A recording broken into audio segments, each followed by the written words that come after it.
வணக்கம். சென்னை தமிழ் ட்ரெண்ட். எல்லாரும் எப்படி இருக்கீங்க? நல்லா இருக்கீங்களா? இன்று நம்ம 2026 ஆண்டுக்கான சட்டமன்ற தேர்தல் வாக்குறுதிகளை பற்றி பார்ப்போம்.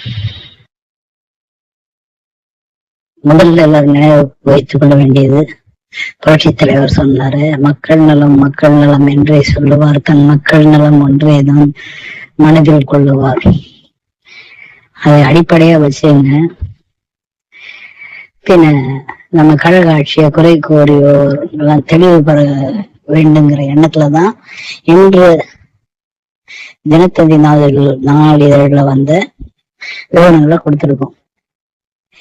அடிப்படையில பாத்தீங்கன்னா, உண்ண உணவு, உடுக்க உடை, இருக்க இடம், இதுதான் அடிப்படை தேவைகள் ஒரு மனிதனுக்கு, சராசரி மனிதனுக்கு. அதை செய்தாலே ஒரு அரசு மக்களாட்சி தத்துவத்தின் அடிப்படையில் செயல்படுகிறது என்று இருக்கிறது.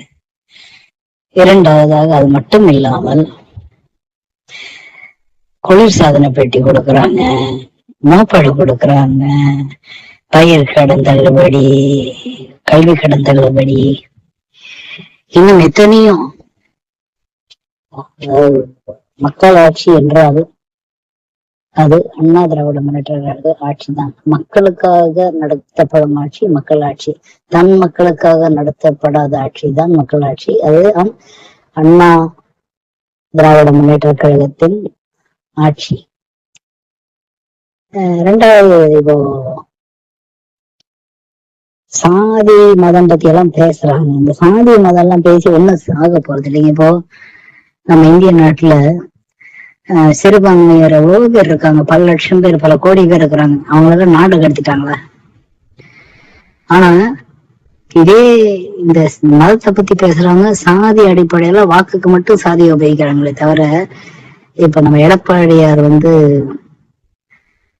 அரசு பள்ளியில படித்த மாணவர்களுக்கு 10 விழுக்காடு இடஒதுக்கீடு செய்யறாரு. அது மாதிரி செய்ய அவங்களுக்கு துணி வந்ததா? இவ்வளவு ஆண்டுகள் கேட்டால் நாங்கள் 6 முறை ஆட்சியில் இருந்திருப்போம் என்று கூறுவார்களே, அவங்க ஏதாவது ஒண்ணு செஞ்சாங்களா? அதாவது நினைவில் நிற்கும் அளவிற்கு ஏதாவது ஒன்று செய்தார்களா? செய்யல. அப்புறம் அதே மாதிரிதான் மோடி அவர்கள் இந்தியாவின் வெளியே பதுக்கப்பட்ட பணம் நம் நாட்டுக்கு உள்ளே வந்தால் ஒவ்வொரு குடும்பத்தாருக்கும் 15 லட்சம் கொடுக்கும் அளவிற்கு பணம் சேர்ந்திருக்கிறது என்றுதான் கூறினாரே தவிர, ஒவ்வொரு வங்கி கணக்குலையும் 15 லட்சம் போடணும்னு சொல்லவே இல்லை. அது ஒரு பொய் பிரச்சாரம்.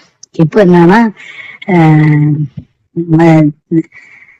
நம்ம தமிழ்நாட்டு பேரையே தக்ஷின் பிரதேசம் மாத்திடுவாங்க சொல்றாங்க. யாரும் மாத்த முடியாதுங்க, யாரும் மாத்த முடியாது. அதாவது மதத்தின் அடிப்படையில சிறுபான்மையரை யாரும் எந்த சூராதி சோழனா இருந்தாலும் நாடெல்லாம் கடத்த முடியாதுங்க. இப்ப நாடு கடத்திட்டாங்களா? எவ்வளவு முறை இப்ப பாஜக 3வது ஆட்சியா இருக்கு, நாடு கடத்திட்டாங்களா மக்களை? அதெல்லாம் பொய் பிரச்சாரம்.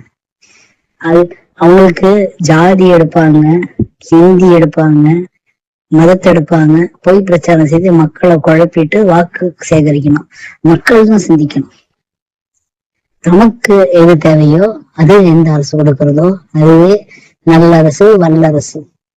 சொல்லாட்சியும் நல்லாட்சியும் என்றும் விளங்குவது அண்ணா திராவிட முன்னேற்ற கழக ஆட்சி. எனவே மக்கள் இந்த பட்டியலை தெளிவா பாருங்க. இந்த பட்டியல் வேற ஒண்ணும் இல்ல, முதல்ல அறிவிச்சது அண்ணா திராவிட முன்னேற்ற கழகம் தான். அதை அப்படியே வெட்டி அவங்க அறிக்கையா ஒட்டின்னு இருக்கிறாங்க. அதாவது காப்பி அடிக்கிறது அவங்கதான், ஆனா அதை மாத்துறதுக்கு எப்படி சொல்றாங்க? இவங்க காப்பி அடிச்சதா சொல்றாங்க. எதுவுமே காப்பி கிடையாதுங்க. நன்றி, வணக்கம்.